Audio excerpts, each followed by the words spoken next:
సీతాఫలం చిప్పల పండు అమృత ఫలం. పేరేదైనా వింటర్లో దీని టేస్టే వేరు. ప్రకృతి అందించే రుచిలో దీని ప్రత్యేకతే వేరు. తీయదనంతో పాటు పుష్కలమైన పోషకాహారాలు ఈ కస్టర్డ్ యాపిల్ సొంతం. సామాన్యునికి అందుబాటు ధరలకే లభించే సీతాఫలాల అమ్మకాలు ఇప్పుడిప్పుడే జోరందుకుంటున్నాయి. ఏడాదికోసారి మాత్రమే లభించే పండ్లలో సీతాఫలం చాలా ప్రత్యేకమైంది. ఈ పండులో పోషకాలు, పీచు పదార్థాలతో పాటు సంపూర్ణ ఔషధ గుణాలున్నాయంటున్నారు వైద్యులు. ప్రధానంగా విటమిన్ ఏ, బి, సిలు, ప్రోటీన్లు ఉన్నాయని అంటున్నారు. ఈ పండు తినటం వల్ల అల్సర్, గ్యాస్, ఎసిడిటీ, అజీర్ణం, మలబద్ధకం వంటి రోగాలు పూర్తిగా నయమవుతాయంటున్నారు. సెప్టెంబర్ నుంచి డిసెంబర్ మధ్య ఎక్కువగా లభించే ఈ పండ్లు ఎర్రమట్టి నేలలు ఎక్కువగా ఉన్న ప్రాంతంలో పండ్ల కాపు మరీ ఎక్కువగా ఉంది. ఇలా పండిన సీతాఫలాల అమ్మకాల ద్వారా ఉపాధి పొందుతున్నారు ఇక్కడి రైతులు. రాష్ట్రంలోని వివిధ ప్రాంతాలకే కాదు, ఇతర రాష్ట్రాలకే ఎక్స్పోర్ట్ చేస్తున్నారు. ఎర్రమట్టి నేలలో పండిన సీతాఫలాలు మంచి రుచిగా ఉంటాయి కాబట్టి ఇక్కడి పండ్లకి డిమాండ్ కూడా పెరుగుతోందంటున్నారు వ్యాపారులు. ఇతర జిల్లాల నుంచి కూడా ఇక్కడికి వచ్చి పండ్లు తీసుకెళ్తున్నారని చెప్తున్నారు. సీతాఫలాలు చాలా టేస్టీగా ఉన్నాయంటున్నారు ప్రజలు. రసాయనాలతో మగ్గబెట్టే పండ్లు తినడం కంటే ఆరోగ్యాన్నిచ్చే ఈ పండ్లను తినడం బెటర్ అంటున్నారు. ఇటు ప్రజలకి ఆరోగ్యం, అటు రైతులు, వ్యాపారులకి కాసుల వర్షం కురిపిస్తున్నాయి సీతాఫలాలు. గిరాకీ పెరుగుతూ ఉండడంతో ఇప్పుడిది తెలంగాణ యాపిల్ గా మారుతోంది.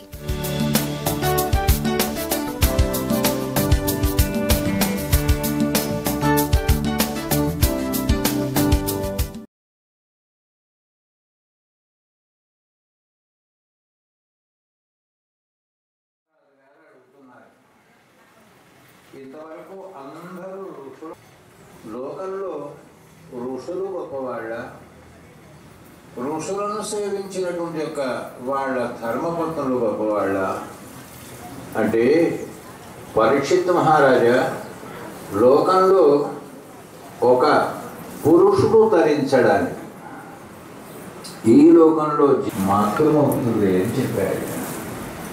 వాళ్ళు ఒకవేళ వాళ్ళు ప్రత్యేకంగా ప్రత్యక్షంగా ఏ సేవ చేయకుండా సేవ చేసిన వాళ్లకు సేవ చేస్తే చాలు, సేవ చేసిన వాళ్లకు ఏర్పాటు చేసుకుంటారు. భారతీయ సంప్రదాయ సిద్ధాంత ప్రకారంగా అలనాడు సీతాదేవి, ఆ తర్వాత ద్రౌపదీదేవి, ఆ తర్వాత ఎందరెందరో పతివ్రతామ తల్లు, ఇవన్నీ కూడా నదులన్నీ కూడా స్త్రీల పేర్లున్నాయి.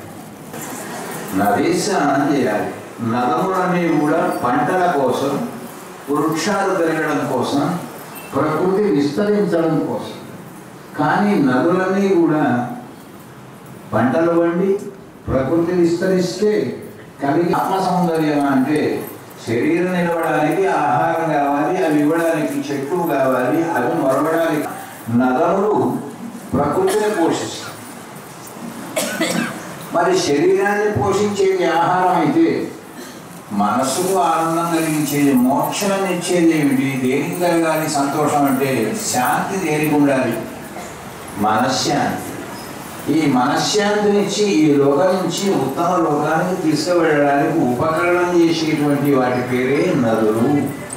అందుకే గంగా నదిలో స్నానం చేద్దామా, యమునా నదిలో స్నానం చేద్దామా, కావేరీ తల్లుడే చాలా గొప్పవాళ్ళయ్యా అని పతివ్రత చరిత్ర నీకు చెప్తూ ఉన్నాయట.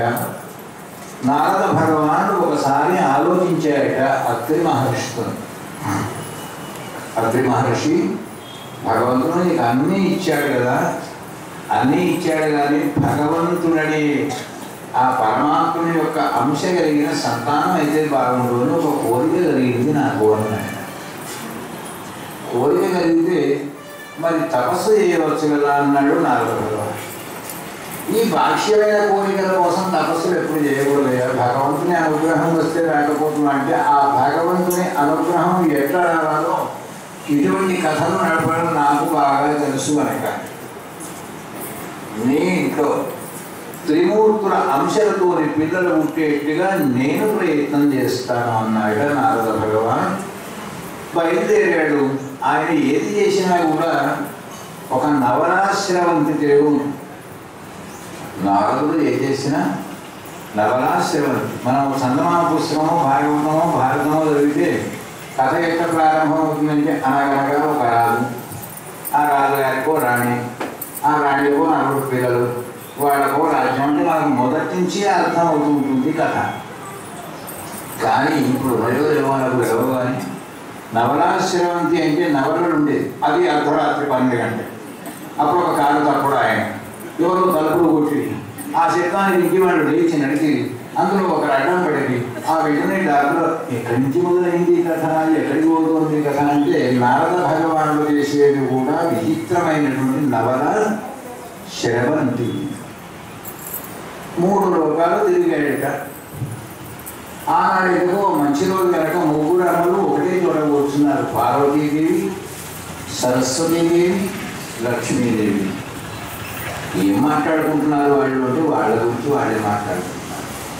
మనం కూర్చొని మాట్లాడారు, బ్రాహ్మణులు కూర్చొని మాట్లాడారు అనుకోండి. ఏం మాటలు మాట్లాడతారు అయితే పురాణమో తమలపాకో తాంబూలమో దాని గురించి మాట్లాడుతుంటారు. మరి వాళ్ళ గురించి మాట్లాడుతుంటే ఏం మాట్లాడుతున్నా అంటే నీవు సౌందర్యంగా ఉన్నావా, నేను సౌందర్యంగా ఉన్నానా, ఈమె సౌందర్యంగా ఉన్నదా, శారీరక సౌందర్యం ఎవరికి ఎక్కువ ఉంది, మానసిక సౌందర్యం ఎవరికి ఎక్కువ ఉంది, ఐశ్వర్యం ఎవరికి ఎక్కువ ఉంది, విద్య ఎవరికి ఎక్కువ ఉంది. 3 రకాలు ఉన్నామా. ఓడలు మించిన వాడు ఓడమాను. ఈమె శక్తివంతురాలు పార్వతీదేవి. అవసరమైతే ప్రపంచాన్ని తలకిందులు చేయగల శక్తి ఆడుతుంది. ఇక విద్య నాకు తెలియని విద్యనే లేదు, నేను విద్యావంతురాలని. మరి నువ్వు ధనవంతురాలు. నానా వస్తు వాహనాలన్నీ నీ దగ్గరనే ఉన్నాయి. అందుకోసం మన 3 సమానం. మరి మనతో సమానమైన వాళ్ళు ఎవరైనా ఉన్నారా?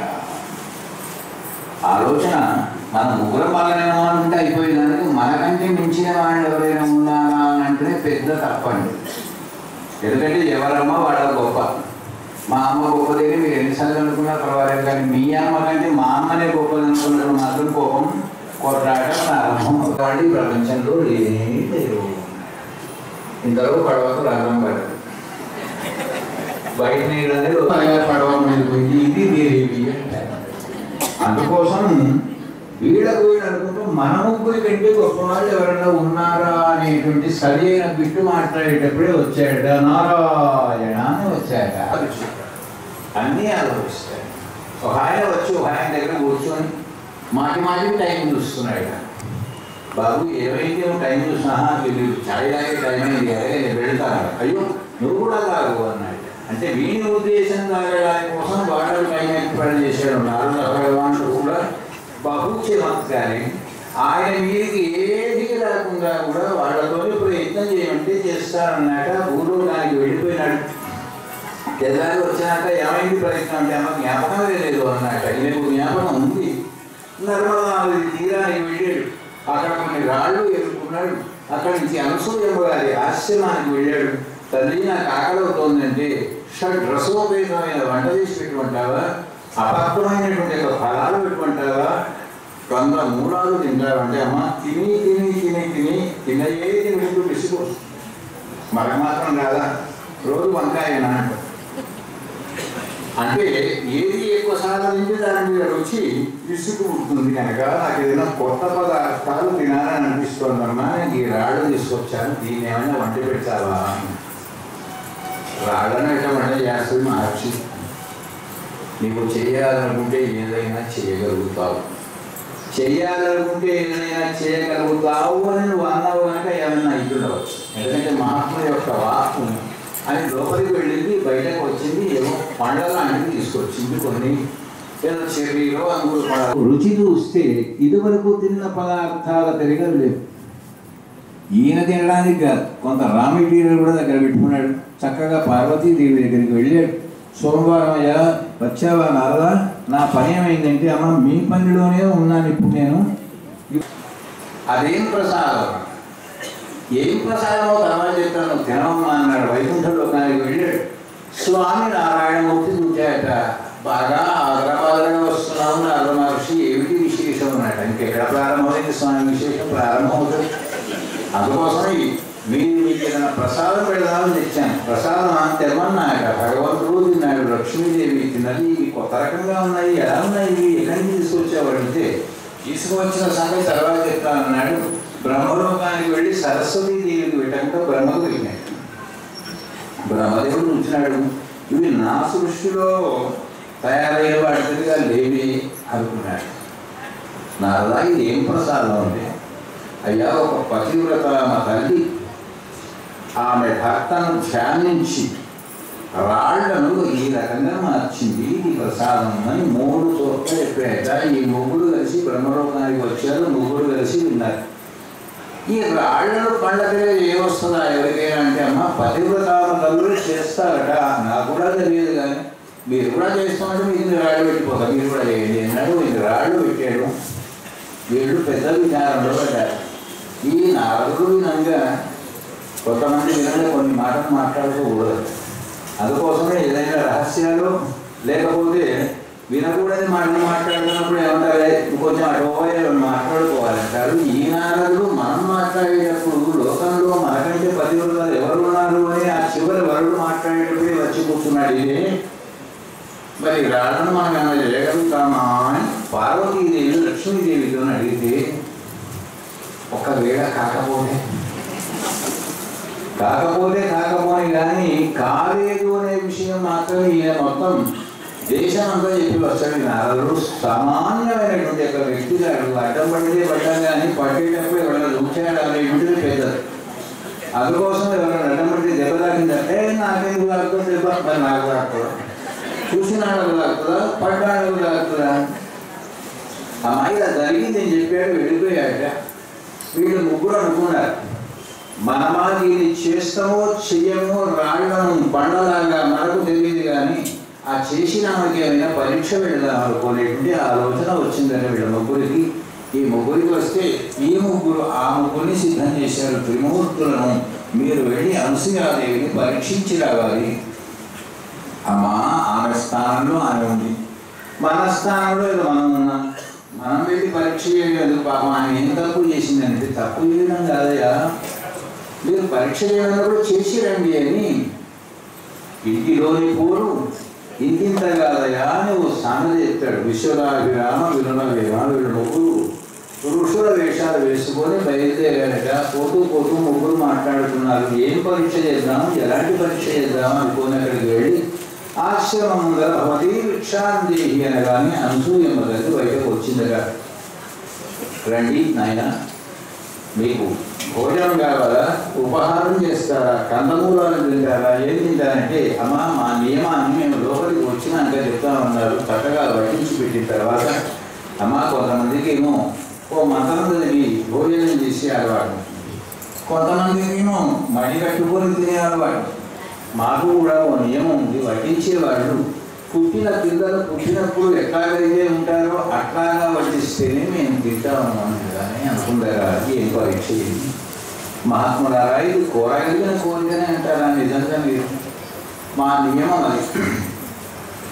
పెడితే పెట్టు భోజనం, లేకపోతే ఇంకో చోటికి పెడతాం. అలాగానే ఒకసారి ఆలోచించి అత్రి మహర్షిని స్మరిస్తే ఈ ముగ్గురు పిల్లలు కూడా 3 నెలల పిల్లలు